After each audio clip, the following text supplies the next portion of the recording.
Hello everyone, welcome back to Lucid Study. We are continuing with Public Administration Paper 1 और आज हम एक बहुत ही important topic discuss करने वाले हैं which is formal and informal organizations. So, जब भी हम किसी organization की बात करते हैं, चाहे वो government हो, private company हो या NGO, एक interesting बात होती है. हर ऑर्गेनाइजेशन दो लेवल्स पर सिमिल्टेनियसली काम करती है. पहली है फॉर्मल ऑर्गेनाइजेशन जो ऑफिशियली डिज़ाइन की गई है. दूसरी है इनफॉर्मल ऑर्गेनाइजेशन जो नेचुरली डेवलप होती है. और ये समझना बहुत ज़रूरी है कि रियल लाइफ में कोई भी ऑर्गेनाइजेशन सिर्फ फॉर्मल या सिर्फ इनफॉर्मल नहीं होती, बल्कि दोनों एक साथ एग्जिस्ट करती हैं और एक दूसरे को इन्फ्लुएंस करती हैं. Let's talk about formal organisation first. तो फॉर्मल ऑर्गेनाइजेशन वो होती है जो डेलिबरेटली डिज़ाइन की जाती है, जिसमें रोल्स डिफाइंड होते हैं, रिस्पॉन्सिबिलिटीज क्लियर होती हैं और अथॉरिटी फिक्स्ड होती है. सिंपल लैंग्वेज में अगर मैं कहूँ तो ये ऑर्गेनाइजेशन का ऑफिशियल ब्लूप्रिंट होता है. जैसे एक बिल्डिंग बनाने से पहले मैप बनाया जाता है, वैसे ही ऑर्गेनाइजेशन का स्ट्रक्चर होता है. नाउ लेट्स टॉक अबाउट की फीचर्स ऑफ फॉर्मल ऑर्गेनाइजेशन. पहला है डेलिबरेट क्रिएशन. इसे जानबूझकर बनाया जाता है. ये ऑर्गेनाइजेशन किसी एक्सीडेंट से नहीं बनती, इसको कॉन्शियसली डिजाइन किया जाता है. For example government departments loss के थ्रू क्रिएट होते हैं, जैसे ministry of finance, ministry of education, और ये सब प्लान्ड होते हैं. दूसरा है क्लियरली डिफाइंड स्ट्रक्चर, मतलब क्लियर हायरार्की. यहाँ सब कुछ क्लियर होता है, कौन किसको रिपोर्ट करेगा और कौन किस पर अथॉरिटी रखता है. फॉर एग्जाम्पल इंडियन ब्यूरोक्रेसी में क्लर्क सेक्शन ऑफिसर को रिपोर्ट करता है, सेक्शन ऑफिसर अंडर सेक्रेटरी को, और अंडर सेक्रेटरी सेक्रेटरी को रिपोर्ट करता है. और ये एक परफेक्ट हायरार्की का एग्जाम्पल है. Then third feature is division of work, काम का बंटवारा.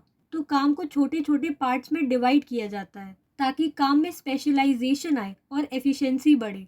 फॉर एग्जाम्पल हॉस्पिटल में डॉक्टर डायग्नोसिस करता है, नर्स केयर करती है और टेक्नीशियंस जांच करते हैं, और ऐसे सब अपना स्पेसिफिक काम करते हैं. Fourth is impersonality. So no personal bias. यहाँ डिसीजंस इमोशन से नहीं, रूल से लिए जाते हैं. मतलब अगर कोई ऑफिशियल का फ्रेंड है, इस बेसिस पर उसको प्रमोशन नहीं मिलेगा. प्रमोशन के लिए रूल्स के अकॉर्डिंग डिजर्विंग होना जरूरी है. फॉर एग्जाम्पल यूपीएससी सिलेक्शन जो कि प्योरली मेरिट बेस्ड होता है. Fifth is rule based functioning. तो सब कुछ रूल्स और प्रोसीजर्स के अकॉर्डिंग होता है. For example file movement, approval process और गवर्नमेंट टेंडर्स, और हर चीज़ का फिक्स प्रोसीजर होता है. Sixth is authority responsibility structure.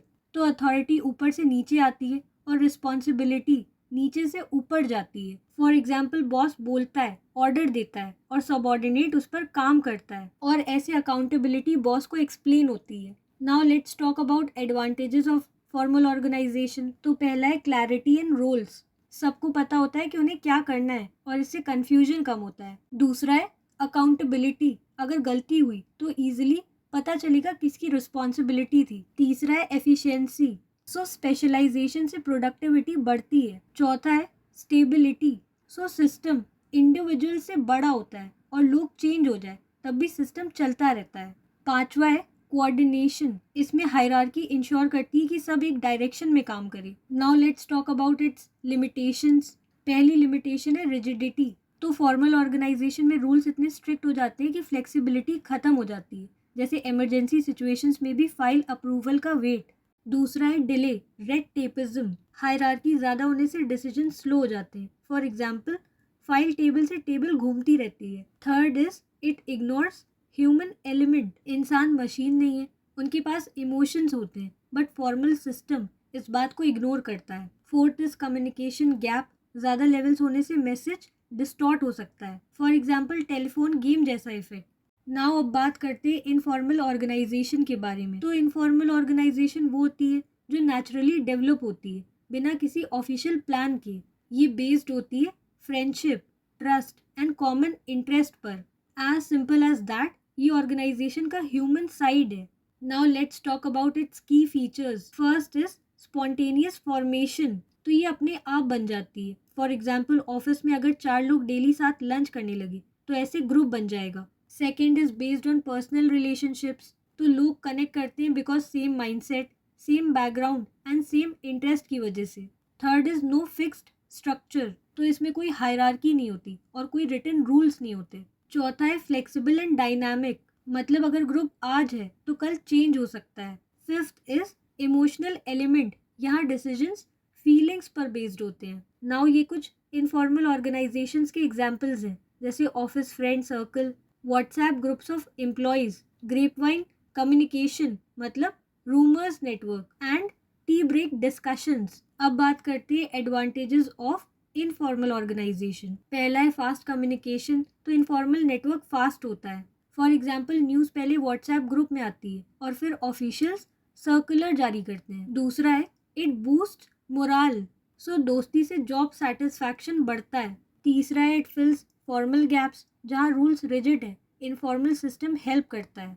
Fourth is quick decisions, इसमें रिस्पॉन्स बहुत फास्ट होता है। पांचवा है बेटर कोऑपरेशन, तो इसमें ट्रस्ट से टीम वर्क इम्प्रूव होता है। अब बात करते हैं इसकी लिमिटेशंस के बारे में। पहला है रूमर्स स्प्रेड, तो ग्रेपवाइन कभी कभी गलत इन्फॉर्मेशन देता है। दूसरा है रेसिस्टेंस टू चेंज, तो ग्रुप्स न्यू पॉलिसीज अपोज कर सकते हैं। थर्ड इज नो अकाउंटेबिलिटी, तो कोई रिस्पॉन्सिबल नहीं होता है officially. And fourth is conflict with formal goals, personal interest और ऑर्गेनाइजेशनल गोल्स में कॉन्फ्लिक्ट हो सकता है। अब बात करते हैं फॉर्मल एंड इनफॉर्मल के कंपैरिजन की। तो फॉर्मल ऑर्गेनाइजेशन का फॉर्मेशन प्लान्ड होता है, वही इनफॉर्मल का नेचुरल होता है। फॉर्मल का स्ट्रक्चर फिक्स्ड होता है, वही इनफॉर्मल का फ्लेक्सिबल। फॉर्मल का बेसिस रूल्स होता है, वही इनफॉर्मल का रिलेशनशिप बेसिस होता है। फॉर्मल में अथॉरिटी ऑफिशियल होती है, वही इनफॉर्मल में अनऑफिशियल। फॉर्मल में कम्युनिकेशन स्लो होता है, वही इनफॉर्मल में कम्युनिकेशन फास्ट होता है। फॉर्मल का फोकस वर्क है, वही इनफॉर्मल का फोकस पीपल है। अब अगर हम इनके रिलेशनशिप की बात करें तो ये पार्ट आंसर राइटिंग में गोल्ड है। पहला है कॉम्प्लीमेंट्री नेचर, तो दोनों एक दूसरे को सपोर्ट करते हैं। Formal is equals to structure versus informal is equals to energy. दूसरा है को एग्जिस्टेंस, जहाँ फॉर्मल ऑर्गेनाइजेशन होगी वहाँ इनफॉर्मल ऑटोमेटिकली होगी। तीसरा है mutual influence, formal rules informal behaviour को शेप करते हैं, वही इनफॉर्मल ग्रुप्स डिसीजंस को इन्फ्लुएंस करते हैं। चौथा है मैनेजरियल रोल, एक अच्छा एडमिनिस्ट्रेटर क्या करेगा, तो वो इनफॉर्मल नेटवर्क्स का यूज करेगा कम्युनिकेशन के लिए, रूमर्स को कंट्रोल करेगा और ग्रुप डायनामिक्स को समझेगा। अब थिंकर्स के पर्सपेक्टिव को समझते हैं। तो चेस्टर्ड बर्नार्ड ने कहा इनफॉर्मल ऑर्गेनाइजेशन कम्युनिकेशन और कोऑपरेशन के लिए असेंशियल है। वहीं एल्टन मेयो ने प्रूव किया कि सोशल रिलेशंस प्रोडक्टिविटी को डायरेक्टली अफेक्ट करते हैं। सो याद रखिए, फॉर्मल ऑर्गेनाइजेशन देता है स्ट्रक्चर, ऑर्डर, डिसिप्लिन, वही इनफॉर्मल ऑर्गेनाइजेशन देता है life, flexibility and human touch. अगर सिर्फ फॉर्मल होगा तो सिस्टम रिजिड हो जाएगा और अगर सिर्फ इनफॉर्मल होगा तो सिस्टम क्योटिक हो जाएगा। So the conclusion is that best administration is equals to balance between both.